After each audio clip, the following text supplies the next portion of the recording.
Hello and welcome to the latest episode of the Bears Insider Podcast. I am Michael Dwojak here with Shaw Locals and the Northwest Herald's Joe Aguilar. It's been a little bit here. We obviously had a little summer break, but we are ready for Bears football. We've got training camp getting started here in the next couple of days. Rookies and quarterbacks reported on Saturday. We've got the veterans reporting tomorrow on Tuesday. We'll hear from Bears general manager Ryan Poles and head coach Ben Johnson on Tuesday. And then things get started on Wednesday. Obviously, we'll do a couple, we'll do a couple easy days just to kind of get started with training camp. But Joe, it's been a long off season. It's been a lot of stuff has happened this off season, but we're getting closer and closer to that football season starting, and that's going to happen this week.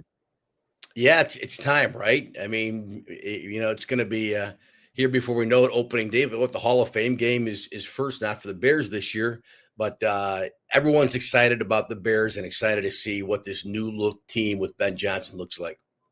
It should be a lot of fun. There's countless storylines. There's so many different things to talk about, and we'll obviously talk about it here. We're just going to preview what we're looking forward to this upcoming training camp. There's obviously a lot of storylines, a lot of things that we'll be looking at.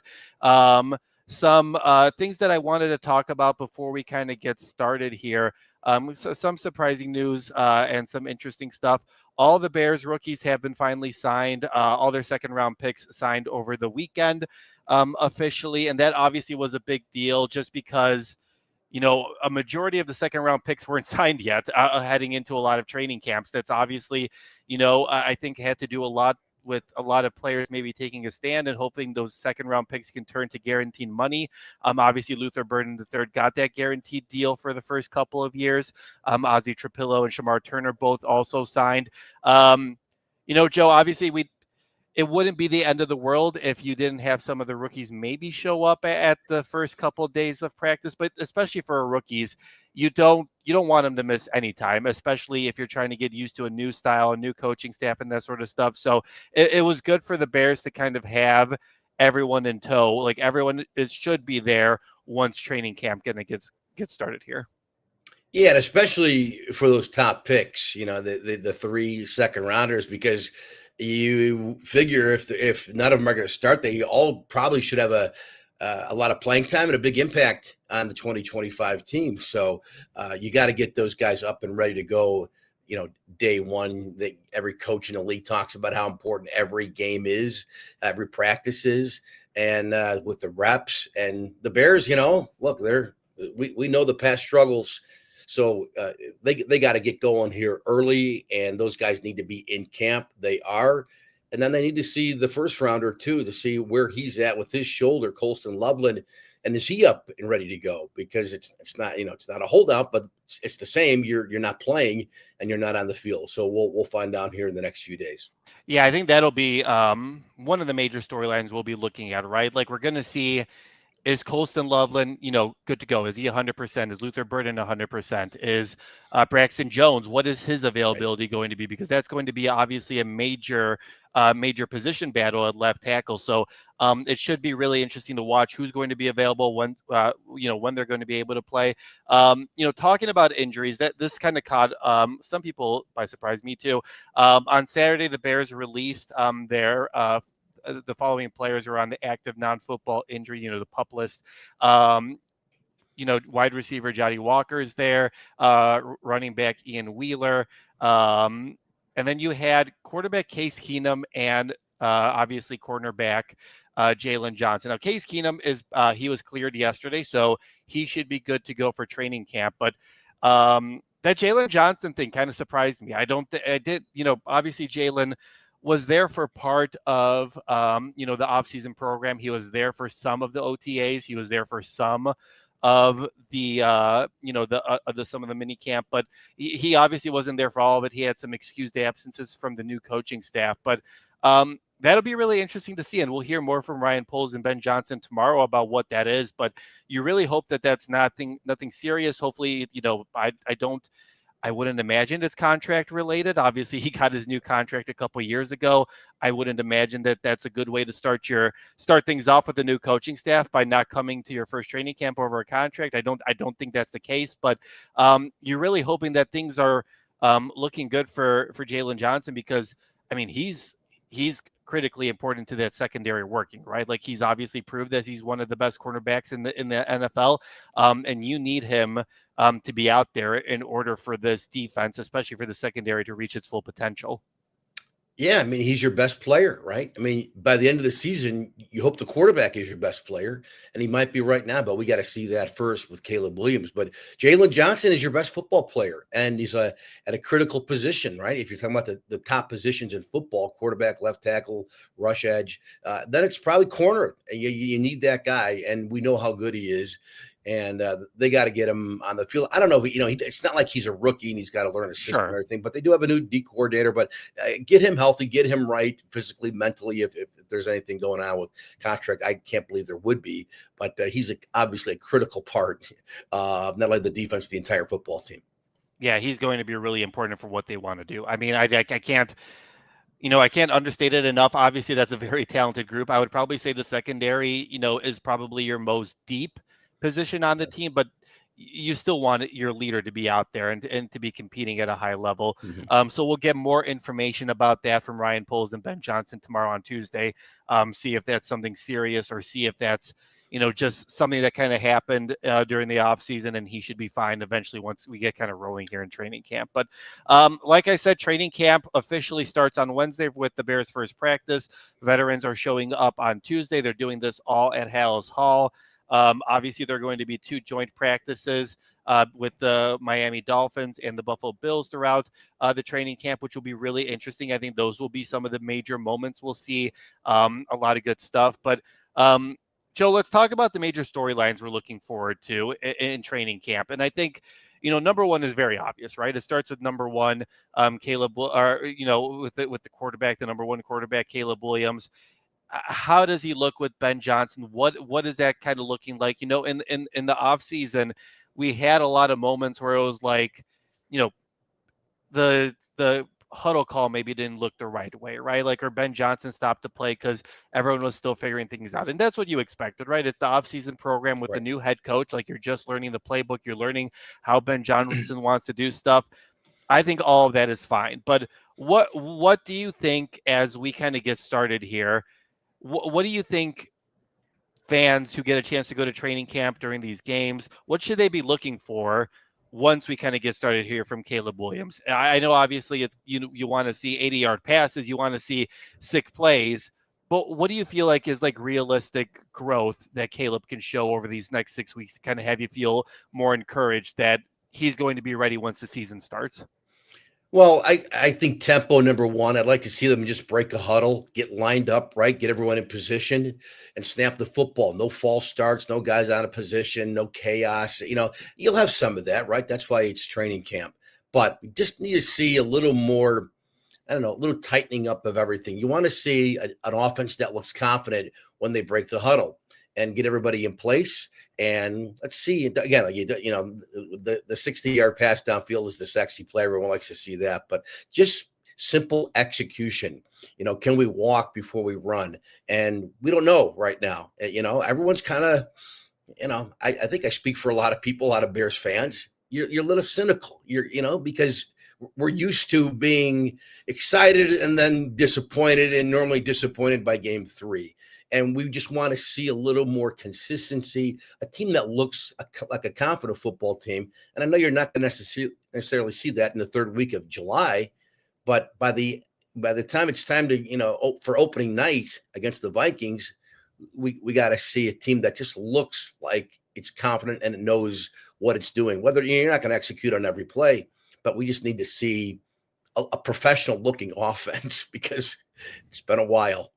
Yeah, I would agree with you there. I think that's the biggest thing, right? Like, you want everything to look as smooth as possible as the weeks kind of look by. You don't want to see the miscommunication with the offensive line. You don't want to see the miscommunication between the the play caller and the quarterback. Like you want everyone to be on top, on the same page as much as possible. Like, are there going to be mistakes? Yes, there's going to be so many mistakes. There's going to be a lot of probably overreactions over the next 6 weeks. You're going to see a clip, I'm sure, on social media about maybe this play didn't look too well or whatever, and that's fine. That's what training camp is for. But I agree. I think the biggest thing is for the Bears and for Caleb Williams right now is, does he have the play call down? Does he know what the plays are?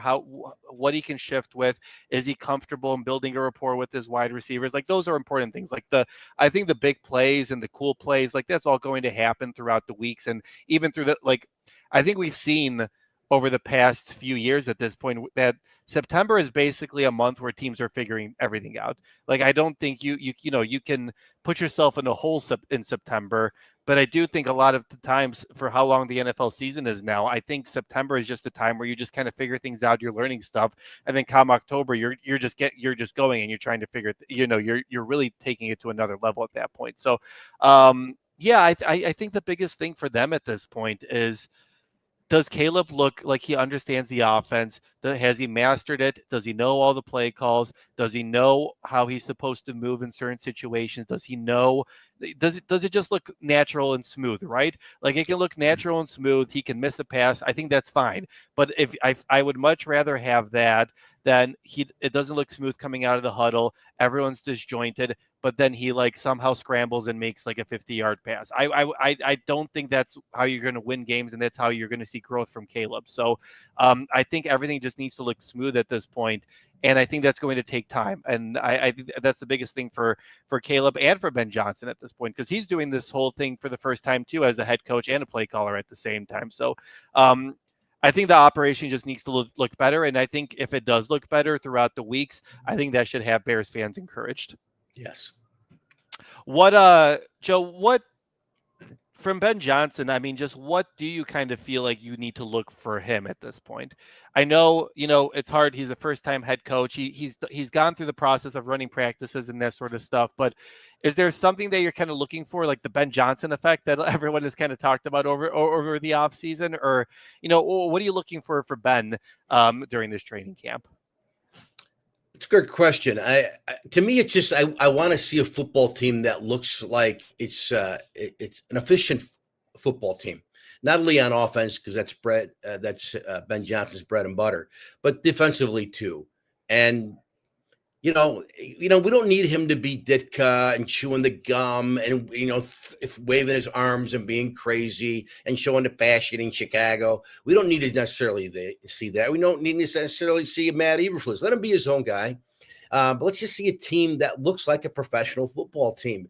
And that's what I want to see, because they're going to be, bad plays on offense, bad plays on defense. There's going to be injuries. Hopefully there's no drama, that kind of thing, because that happens certainly in NFL camps.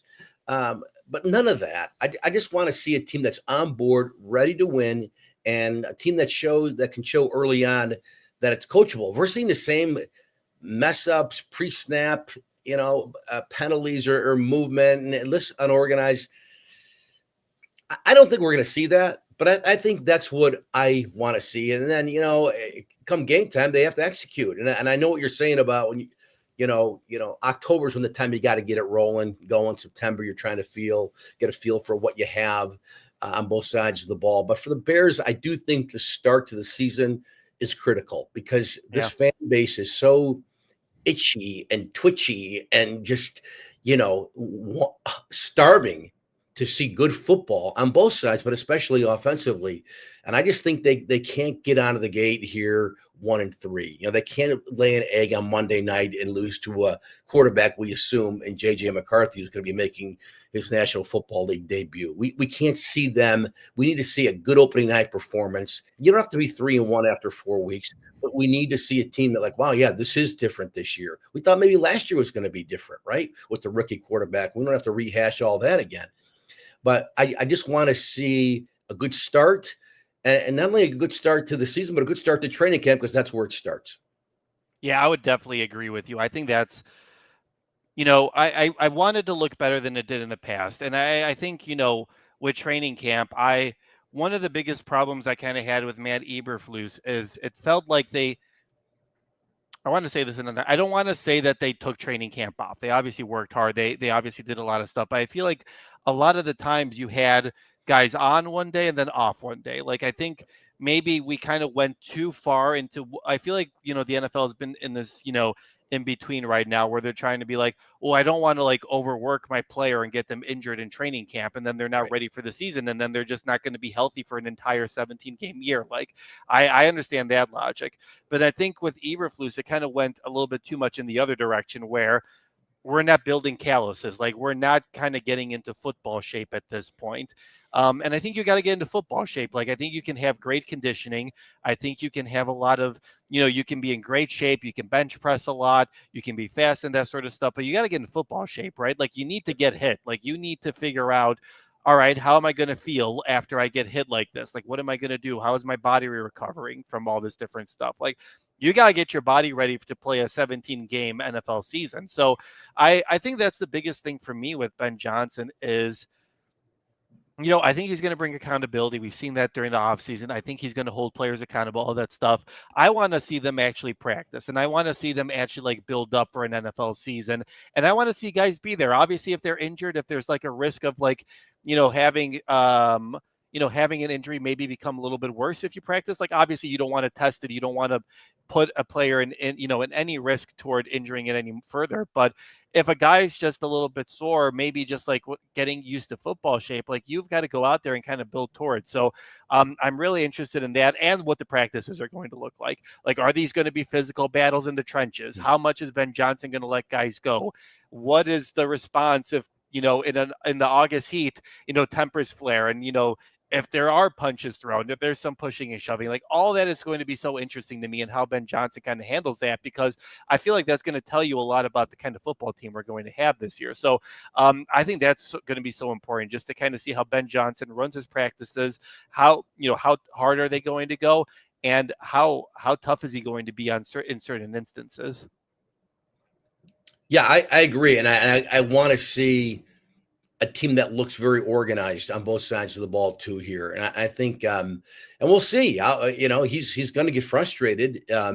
Is he going to be, calm and understanding, or we've Sure. already seen some of that, in earlier this year, earlier in the summer, about getting on guys about this is not how we break a huddle, and we need to be sharper, more efficient, and we'll see we'll see how it looks. I think the guys who are around the team every day, the beat writers in particular, including yourself, are going to see that. Because I think you guys, I'm not out there, at Hallis Hall watching the practices.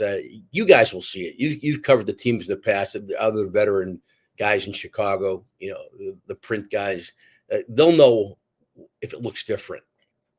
Do you think that's important? Like, do you think it's important to kind of turn it up a little bit notch, or do you not put a lot of value into, that sort of thing? Yeah, I think it starts just with you're working today. It's practice, but you're working today, and just I think you need to have to make it it has to become a habit, I should say. How you prepare every day, how you walk onto the field, how you play, how you execute, how you walk off the field. All that stuff I think matters, because then you get in the habit of it. It's not just like, it's just practice, we'll take it easy. No, these are critical days. I mean, they'll tell you that on the high school level, For sure. and I want to see that from day one. And and then you eliminate a lot of stuff where it just becomes routine for you. This is how we do things. That might be just a practice. Now, look, you got to watch the hitting, and injuries are such a huge part of any NFL training camp. Yeah. Guys get hurt every day. You just hope it doesn't happen. It could be a contact play. It could be a non-contact play. We see a lot of that non-contact stuff. So keeping everybody healthy and just showing looking like a team that is coached well, because sometimes we haven't seen that in the past. Yeah, for sure. Obviously, we're thank you to everyone who's joining us on YouTube. Always appreciate the guys who are joining us, especially during this vacation season. I know obviously a lot of people are off, but Rick chimes in. Practice matters as coaching. Yep. And as coaching, and I agree. I think obviously the players are out there, they're playing, they're the ones who are obviously, winning or losing games, but the coaching matters and what you do right now matters too. So I think that'll be really interesting to watch. And I agree with you, Joe. I think, you don't want injuries to become a factor. You don't want all that sort of stuff, but you're there to do a job. Like you're there to get ready for a football season. You're not playing flag football. You're not, obviously you're getting conditioned. You're getting ready for a long season. So yeah, I agree with you. I think it matters. You're there to do a job, and you got to be there to obviously do it. Sharing in the comments, obviously my storylines that we published today about what to look forward to. Check it out. But one of them that I think is going to be interesting, and I think this is probably the biggest position battle that we're heading into training camp at this point. For a roster that seems pretty settled, I think it's going to be obviously the left tackle spot. Yep, I agree. We talked about it all off season. That kind of seemed to be the major thing that everyone wanted to talk about this off season, and that's obviously down to Braxton Jones, Ozzie Trapillo, and Kiran Amagaji. Ben Johnson and Ryan Poles have both toyed with the idea, of Darnell Wright maybe moving to left. That's a possibility. They've left that open. I think that's a scenario where if these three guys don't look good, man, we have to do something, and maybe we put Darnell at left and we can move, Ozzie to right or Karan to right or whatever. But that feels like more of option number 4 as opposed to a top option. So, Joe, obviously, like I mentioned earlier, Braxton Jones, we'll see. I think earlier in the offseason, Ben Johnson mentioned that he should be ready for training camp. What that looks like, we're still going to have to wait and see. Obviously, he had a late season ankle injury and had surgery toward the end of last year, and he wasn't around for much of any of the on the field stuff for the off season. So we'll see what he's able to do. But this feels like a 3-horse race at this point, right? Like I think Braxton Jones probably gets the head start if he's healthy, because obviously he's been the starter the last couple of years. But this really feels like a race to see who can take that spot and solidify that offensive line, because I think you have the other 4 spots, they're ready to go at this point. Michael, you were going in and out there for like the last 30, sure. 45 seconds. And then I know you were talking about Braxton Jones, I believe. Yeah. But I couldn't quite hear your question there. The audio is breaking up. Yeah, sorry about that. I guess I was wondering, it seems like we maybe might have lost Joe there for a second, but yeah, I do think that this is at this point going to be a 3-person race, and I think Braxton Jones starts off as the leader. I think Braxton Jones is interesting because I think Ben Johnson and Ryan Poles both like him a lot, right? I think that they both really appreciate what he's done. And I think you've seen him do better throughout the years. You've seen, his rookie year was really good. Obviously he's a 5th-round pick. In the second next couple years, you saw good things and you kind of saw some bad things as well. Like last year, there were a lot of moments where he was getting, pushed off and like guys were overhandling him and that sort of stuff. So I do think it'll be really interesting to watch, how he's able to move, because, Pro Football Focus has Braxton Jones as a highly rated left tackle. Like he's one of the better ones, especially in pass protection. But then, when you watch the film and you kind of look at him during games, you're kind of like, well, it doesn't look right. Like it seems like it should be going a little bit better at that position. So I'm really interested to see what's going to happen there. Joe, good to have you back. I was just talking about Braxton Jones and what he's kind of meant for the team the last couple of years as their starter. Do you think that this is Braxton Jones's job to lose, or do you think, hey, like he's maybe a little bit on thin ice, for lack of a better term, and maybe the other 2 guys can really push him if they show any sort of like, glimmers of like, hey, they can compete with the first team? Yeah, I can hear you now. I was losing you there for a little bit, Oh, you're but good. I can hear you now. And I think I did hear your question. Do I think it's Braxton Jones' job to lose? Yes. At left tackle? I do. I mean, I think ideally they want him there. They know what they have. Ben Johnson, and I believe, is gone on record saying, they like him. They've seen what he's done in the past. Is he an all-pro left tackle? No. Can he get there? I don't know. Maybe not. But is he serviceable? Yeah. As long as he stays healthy. You would hate to rush, it's not like Ozzie Trapillo. I know they love him, but it wasn't like he was a top 5 pick, and this guy's he was he was obviously the best left tackle in the game. Even if that is that guy, he was that guy. It's still hard to come in and play left tackle Yeah. in the NFL as a rookie. I mean, that's a big ask, and there probably will be growing pains, as there are with a lot of these guys. A lot of in the past, over the last 20, 30, 40 years, and some of them gone on the making the Hall of Fame, but it's normally tough. So that said, it would be tough.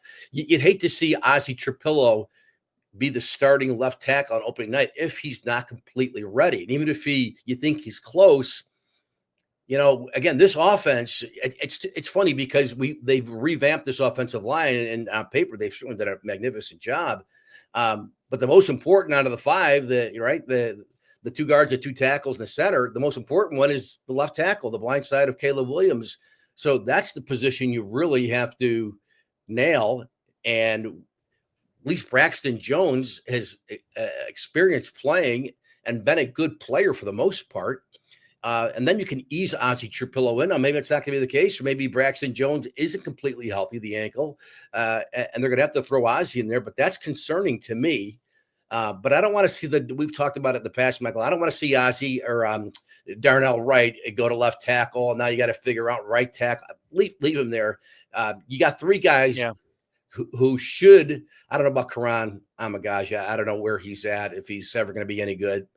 Maybe he'll surprise us all and have a really good camp. But I think certainly he's in the 3 hole right now. He's 3rd on the depth chart at left tackle. But I think if Braxton Jones is good to go physically, he should be the guy. Unless Ozzie Trapillo just blows the doors off everybody, and then they're like, wow, this guy, we got to go with him. And Braxton, you're the backup now. That'd be a nice problem to have. Yeah, I would agree with that. Robert kind of hits on a couple of your points. Thanks for joining us, Robert. Always good to hear from you. I think it will depend on how much to practice he can get in. Obviously, that's going to be a thing. I think he also brings up an interesting point here, something that I wanted to ask. Braxton could up his game with the vets inside him now. And I am curious. I wonder if that's what Ben Johnson and Ryan Poles will want to see, right? I think, no disrespect to the guys that were obviously playing with him last year, but that interior is much improved to what it was last year. And you're obviously, you can only do so much by yourself as a lineman, right? Like, you got to have the guys around you to kind of support you. So I am curious if the Bears are just pretty much like, listen, like, we brought in Joe Thuney, all pro. We brought in Drew Dahlman, the top center available in free agency. We brought in Jonah Jackson, a right guard, who's obviously shown a lot of potential and has history with Ben Johnson. We have Darnell Wright, who we took with the top 10 pick a few years ago, who has shown that he can be a solid right tackle. Maybe you're just like, hey, Braxton, like, you've got talent around you. Maybe this is going to help it. And I think that could be, I think that could play a major factor into things too, where you've got the talent around you, and maybe that makes you look better. Maybe that helps you a little bit. Maybe you're not having to cover as much. Maybe you're not having to do, be responsible for as many defensive guys as you would otherwise. So I think that will definitely play a big factor into what we're doing here. Rick chiming in, if Ozzie wins the job and Braxton is our swing tackle, we will be in great shape. I think I agree with that. And Ozzie will start, he has a all-pro guard next to him. But I think I agree. I think I agree with basically what we're all kind of saying here, right? I think we're all saying Braxton Jones will get the first chance. And I think Ozzie Trapillo wins the job if he shows out, right? Like, he needs to show that he can compete at that level, because putting him in for Monday Night Football against the Minnesota Vikings, that's a bit, it's at home, obviously, but that's a big spotlight to have your first start at left tackle, right? Like, that's a really big moment. So I think I do agree that for Ozzie, and even Karan, obviously, I don't want him to kind of get lost in the shuffle, but it does feel like for Braxton Jones to lose his job, he either needs to obviously not be on the field, obviously not be healthy enough to start, but also I think the other guys just need to outperform him in training camp and make it really hard for Ben Johnson to say, all right, we're not going to put this guy out there. Yeah, at worst, Braxton Jones is a depth piece. That's a nice depth piece. A guy that started that many games. I don't have the numbers in front of me at left tackle. So, and look, we've seen it a lot here in Chicago the last several years. it's you don't no team in the league, I don't think, goes through an entire now 17 game season with playing the same five guys up front all season. Yep. You need depth. For So sure. if Braxton Jones is good, he's healthy, he's the old Braxton Jones, which again is a serviceable player, and that's not a bad thing. Solid player. That's good to have on the bench because at some point you're probably going to need him. But is it realistic to think Ozzie Trapillo is going to start 17 games at left tackle and be good? That's a big ask. Yeah. That's a big. If that's the case, wow, they nailed that pick, and that's a big pick to nail. When you get a starting left tackle who's a good player and play 17 games in rookie season, you nailed that pick. I don't know how optimistic I am that that's going to be the case, but let's hope Braxton Jones is good to go and Ozzie starts the season on the bench. And if Braxton is bad or he gets hurt again, you've got a nice piece to put in there. Yeah, I would definitely agree. And like you mentioned, I think every NFL team says this: your starting five are not going to be your five all year, and you need 7 or 8 guys, maybe 9 in depth pieces. You need guys to kind of come in instances. Guys are going to get hurt, guys are going to get banged up, and yeah, that depth piece is going to be important. So even if Ozzie doesn't start, he will probably be called upon and needs to be ready, obviously. Or whether Braxton doesn't start, he's still going to be an important part of this team. Karan's going to be an important part of this team, right? Like, I think that's the biggest thing where, Ben Johnson talked about he wants his starting 5 set as soon as possible. That's important for the quarterback, and that's important for the offensive line so they know how to interact with each other and how to go with each other. But I do agree with the thought that everyone needs to kind of be ready to go and kind of prove that they can compete at the level, whether they win the job or not. Joe, we've got, I'd probably say like 10 minutes left. But throughout the last month, I've been doing, here are top 5 players who need to prove the most, top 5 players who may be under the radar, top 5 players who have are the most important, or top 10 who are most important. And I'm curious to know, you can check all that stuff out at Shaw Local. We have it all under Bears content, so make sure you check all that stuff out. But Joe, I'm going to put you on the spot, and I'm going to ask you, who do you feel like has the most to prove this training camp? Like, of all the Bears players, Caleb is obviously up there. Like I feel like that's obviously the gimme, like that's the home run. Right. But other than Caleb, who do you feel like has the most to prove under a new coaching staff with, in the next 6 weeks here? That's a really good question. And you're right. Caleb is the obvious one. So you just started that sentence about Caleb. It's got to be Caleb. Yeah, right. He's got the most. So Excluding who's 1B, or like take him out of the equation. Yeah. Who's got the most to prove? That's a really good question. There are a lot of guys for a team that went 5-12, right? Like, there's not exactly. when you go 5-12 and you're expected to win 7 or 8 games, there are a lot of guys who have a lot to prove. Yeah, the Eagles will be like, nobody. Nobody's got anything to prove. The Bears, though, coming off a 5-win season, I'm trying to think offensively. Boy, maybe DeAndre Swift. Can he be the guy? I know so much was talked about the running back position. And I do think the running, as much as we talk about the passing game, and they got 800 wide receivers, and they're all good. They're all going to want the football. And if they're not catching it, they're going to be blocking, and everyone's going to be happy. They've got to be able to run the dang football. And we've talked about DeAndre Swift a lot. You've written about him a lot. He's not great. He's not Saquon Barkley, but he's a good player.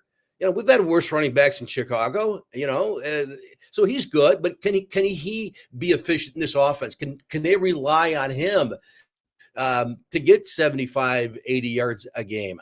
I just kind of making that number off the top of my head here, but they got to be able to run the football. So maybe DeAndre Swift, and I do want to see Luther Burden and Colston Loveland be impact players, especially Loveland. I don't want this a slow start. He was still injured. And, week 6, he's finally getting up to speed. And week 7, he caught his first pass of the season.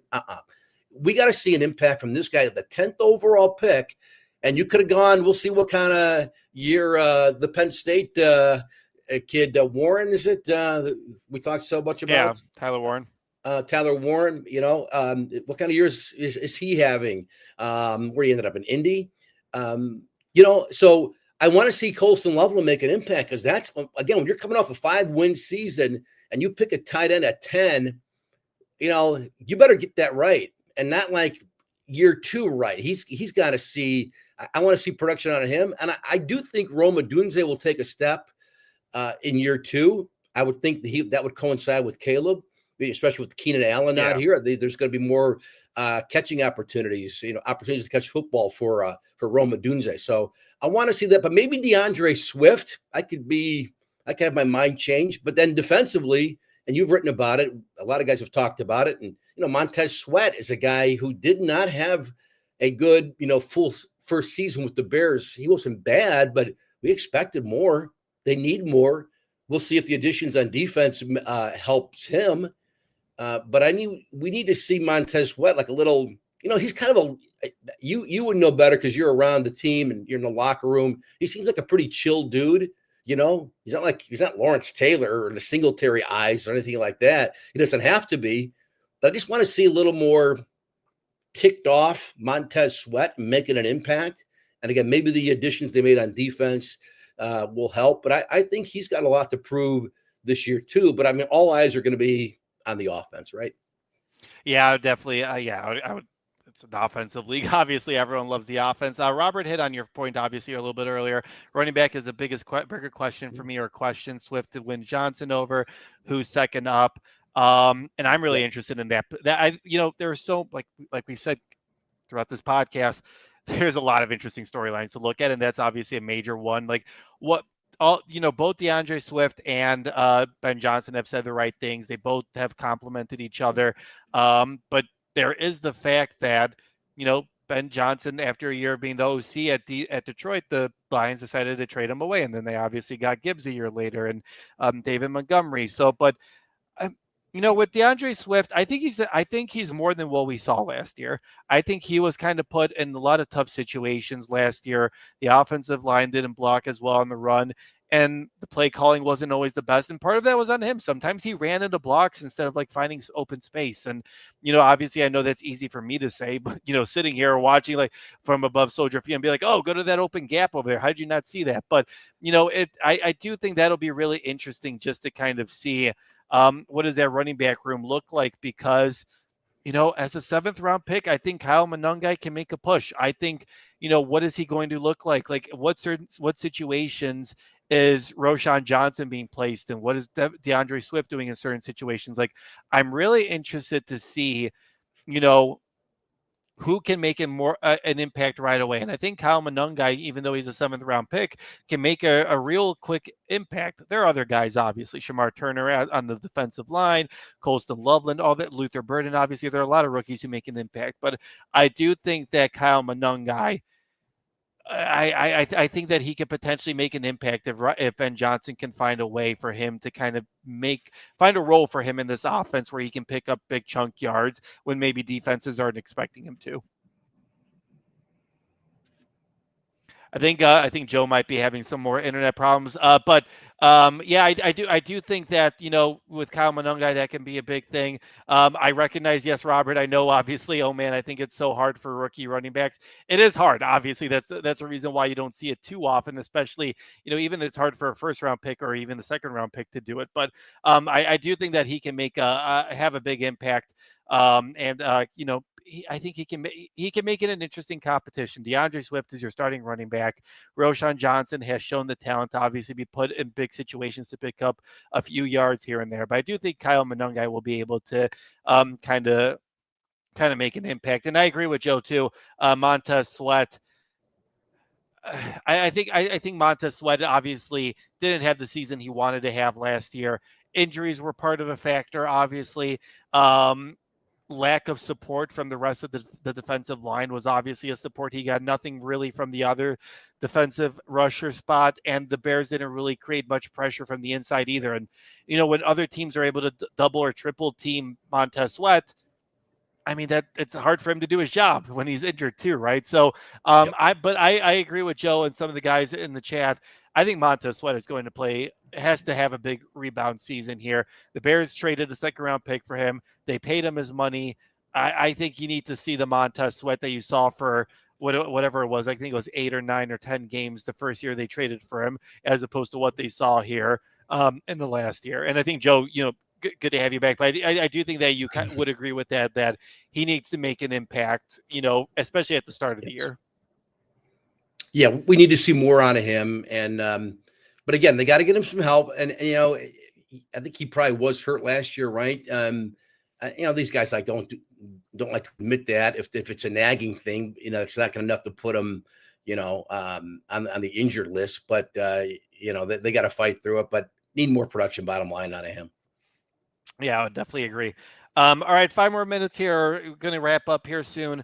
Joe, I want you to choose, and I'll give you a few minutes because I know I'm springing this on you, but I want you to choose who's going to be your, training camp darling. Like, who do you think is going to be someone that maybe, this can't be like obviously Caleb or anything like that. It's like someone that maybe we're not talking a lot about, who can make an impact this training camp or kind of wow us this training camp. And I think that, I think I'm going to stick with my Kyle Manung guy. And I don't, I think a seventh round pick can be a training camp darling just because, he's in the 7th round pick. And I know sometimes you can be like, oh, who's this unsigned, undrafted free agent or, pickup or whatever, some second year guy. But I think I'm going to be looking a lot at Kyle Manungai, what he's able to do. And if he's able to break through, especially in those joint practices against the Dolphins or the Bills, I think that can become very easy to fall for, especially for how much people want to kind of go into the DeAndre Swift, Ben Johnson thing. If Kyle Manungai shows like any flashes, I think people are going to jump on there really quick because I think they're going to be like, oh, we're going to have like another Rutgers running back in the 7th round and he's going to be our starter star, whatever. But I think for me, that's going to be, I'm projecting him to be the training camp darling this year, just based on what he could potentially do. Yeah, that's a great call. That would have been my pick too. I won't say Kyle Manungai, but you're right. I mean, if he has a couple games, people are going to go crazy, right? A couple big games. Yeah. Either him or the guy, and I don't know who it is, who's listed as 10th on the depth chart at wide receiver, because there's always that guy too who has the big game, the little receiver out of a D3 school who walked on at the D3 school. Everyone's going to fall in love with him and thinks he can be the slot guy. So if it's not Manungai or the guy who's listed as 10th on the depth chart at wide receiver, I think I might go with Ozzie Trapillo. People, because this too, as much as we want to see the quarterback, throw for 4,000 yards and be all that and lead the Bears in the playoffs, and we're due to have a great quarterback. The other position we've really had, the Bears have had some decent left tackles in the past. We don't have to go all the way back to Jimbo Covert, but I think I think fans, because he's not going to face the full arsenal by any team in the preseason. So I think people are just going to, look at, because the guy's a monster. He's the size of the Hancock building, right? Ozzie Trapillo. I mean, he's just a massive human being. He seems like a very likable, smart kid. So I think people will see him and maybe they're getting a little, tired of Braxton Jones and not being great. And now he's injured. And I think Trapillo has the potential to be that guy that people kind of fall in love with, even though normally it's a skill position. It's either a running back or a wide receiver. Normally it's not the left tackle or any offensive lineman, but Trapillo is going to be hard to miss when he's on the field because he's so huge and he's playing the position on the O-line, left tackle. Yeah, I would definitely agree with that. And Joe, if there's going to be any wide receiver that this podcast is going to be rooting for being the camp darling, is Tyler Scott. This is the Tyler Scott podcast. Over the past few years, no one has supported Tyler Scott more than the Bears Insider podcast. The people love him, and obviously, you just expect something from him. I feel like this is his last chance. I think that it is his last chance. He needs to make an impact here. Or totally. I don't. Could he be a cut? We're not going to get into cut or no cut. That obviously is always a sad time of training camp, and we've got time for that. I'm not going to start saying what guys are going to get cut here at the beginning of training camp. But if there's going to be a wide receiver we talk about on this podcast as a camp darling, it's going to be Tyler Scott. Robert chiming in saying Caleb. Obviously, that's the big one. And I would agree. If Caleb starts throwing 80-yard passes to DJ Moore, to Rome Odunze, people are going to lose their minds. Yes. People are going – that highlight of – and you're going to see – like that's the thing I love about Caleb, and I think Ben Johnson, likes about him too. He's guaranteed to give you 2 or 3 throws that you're just like, that's not supposed to happen. A person's not Right. supposed to make that Right. throw, and that is obviously what made Caleb the #1 pick. That's obviously why he's so talented. But obviously, you're going to see a video, the Bears share a video of that, and people are going to lose their minds. And I can't wait for the reactions of like Super Bowl 2025, all that sort of stuff. Whenever that video drops, Rick Oh yeah, it'll chiming be an in. ESPN Oh, top 10 play. I mean, if he throws yeah, like an 80-yarder to DJ Moore on Friday, it's gonna be like a top 10 ESPN, right? Because everyone's yeah. gonna overreact to everything he does, not That not is the just life of locally, nationally. Yeah, that's the life of a quarterback, especially for the Yeah, charter especially franchise. when you're the former #1 overall pick. Yeah, for sure. Yeah. Rick chiming in saying Ruben Hippolyte. I like that one. I think Mm. Ruben is obviously in contention for that third linebacker spot. That's probably the other, position battle that we're probably going to be looking at the most, obviously, with Yeah, TJ Edwards and Tremaine Edmonds coming back there. Who's going to be that good third name. Yeah, linebacker? And I think Ruben's got the speed, man, and they love that speed, and he's got the frame for it.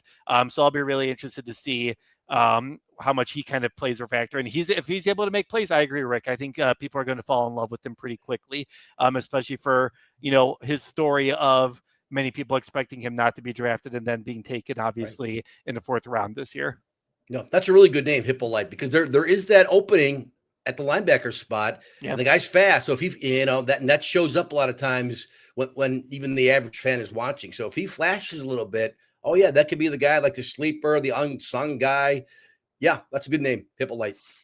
All right. Well, I think that's all we got today. Thanks so much, everyone who joined us, whether you're listening to the podcast. Thank you to everyone who joined us on the YouTube live stream.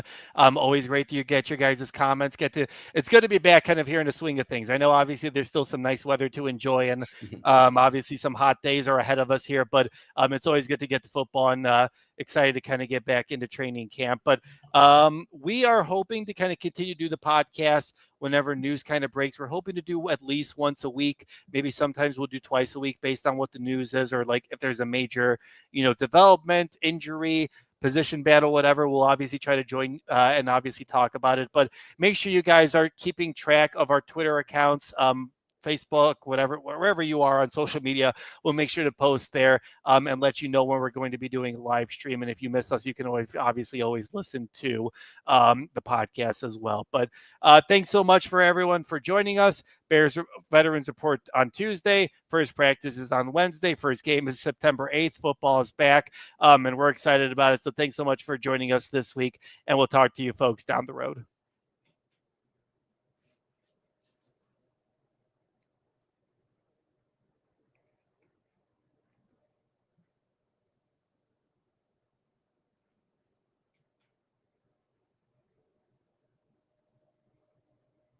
You there, Michael?